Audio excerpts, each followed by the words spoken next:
हरे कृष्ण।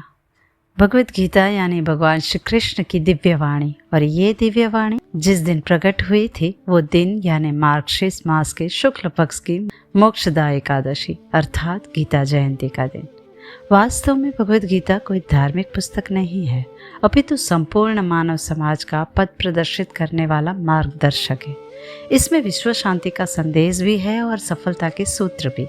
इसमें दुखों से मुक्त होने के उपाय भी है और जीवन की परम गति प्राप्त करने का मार्ग भी। इसे उदाहरण से समझते हैं। हमारे जीवन में ऐसी अनेक घटनाएं होती हैं जब हम सोचने पर विवश हो जाते हैं कि भला अच्छे लोगों के साथ बुरा क्यों हो रहा है। सामान्य तौर पर हम जीवन के किसी न किसी मोड़ पर आकर ये प्रश्न पूछते पाए जाते हैं कि हे विधाता, जब मैंने किसी का अनुचित कुछ भी नहीं किया है तो फिर मेरे जीवन में इतने कष्टों का क्या कारण है। परंतु इस अजीबोगरीब खेल के पीछे भौतिक प्रकृति कर्म के सिद्धांत के अनुसार कार्य कर रही होती है, जिसे समझने के लिए हमें भगवत गीता के शरण में जाना होगा, जिसमें भगवान श्री कृष्ण दूसरे अध्याय में कहते हैं कि जीवात्मा कर्म करता हुआ विभिन्न शरीरों से होकर गुजरता है। जिस प्रकार मनुष्य वस्त्र बदलता है उसी प्रकार जीवात्मा एक शरीर से दूसरे शरीर में स्थानांतर करती है। प्रकृति का नियम कुछ ऐसा है कि हर कर्म का एक कर्म फल अवश्य होता है जो जीव को भुगतना ही पड़ता है। परंतु ये सिद्धांत किस प्रकार कार्य करता है, चलिए एक उदाहरण से समझते हैं। आप सभी ने पौधे को उगते हुए तो देखा होगा ना। अब मान लीजिए कि हमारे कर्म एक बीज के समान ही है।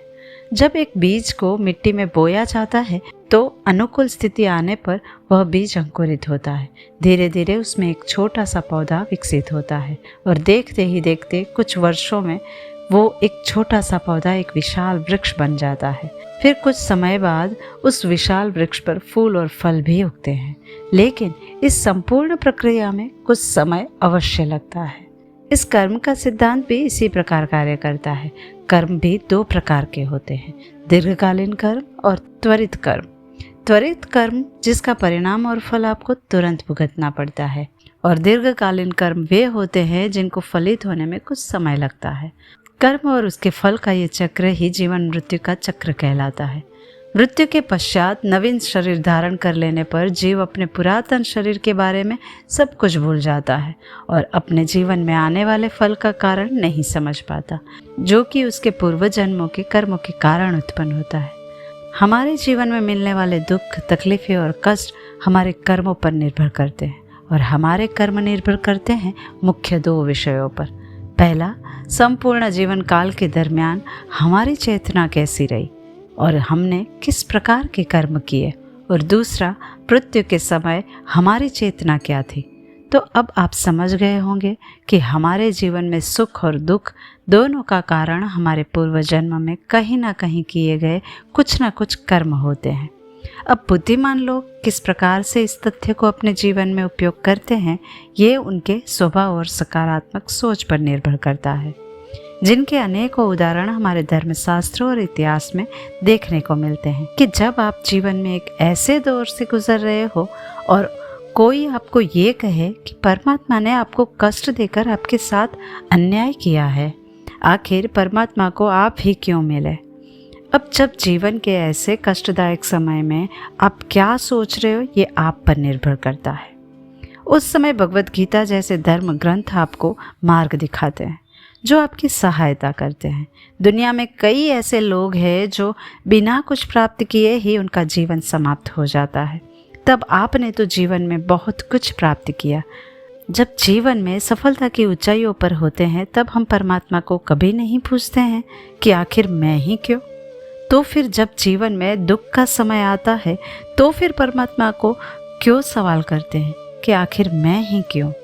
भगवत गीता के तीसरे अध्याय में भगवान श्री कृष्ण कहते हैं कि वास्तव में कोई भी कर्म प्रकृति के 3 गुणों के अंतर्गत होता है, अर्थात प्रकृति ही मुख्य करता है, लेकिन जीव अहंकारवश स्वयं को कर्ता मान बैठता है तो कर्म और उसके प्रतिफल का चक्र संचालित हो जाता है और जीव देहांतरण की प्रक्रिया में फंस जाता है।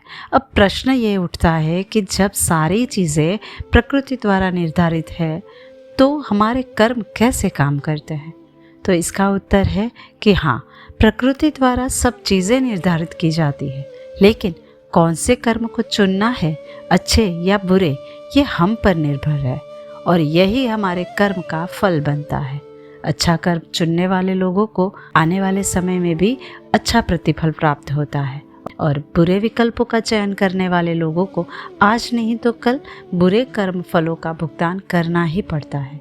ऐसी ही अमूल्य शिक्षाएं हमारे भगवद गीता में अनेकों प्रदान की गई है और मार्गशीर्ष मास अत्यंत विशेष मास है, क्योंकि इस मास में गीता जयंती यानी मोक्षदा एकादशी का सुवर्ण अवसर हमें प्राप्त होता है। ये यही मास है जो भगवान को अति प्रिय है, क्योंकि भगवद गीता में भगवान श्री कृष्ण स्वयं कहते हैं कि मासों में मैं मार्गशीर्ष मास हूँ। गीता जयंती के इस विशेष मास में भगवद गीता का अध्ययन करना तथा उसके ज्ञान का प्रचार करना और इस ज्ञान को अपने जीवन में उतारना, इसका इस दिन विशेष महत्व है।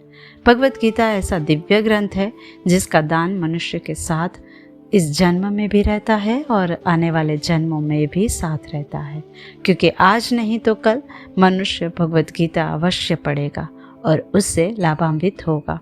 इसमें आप भी इस कार्य में हमारी सहायता कर सकते हैं, इस वीडियो को अपने मित्रों तथा परिवारजनों तक पहुंचाकर। तो चलिए, इस परम पवित्र गीता जयंती के दिन हम भगवान की दिव्य वाणी श्रीमद् भगवद गीता को समझने का प्रयास करते हैं और उसे आत्मसात करके अन्य लोगों के साथ भी साझा करते हैं। हरे कृष्ण।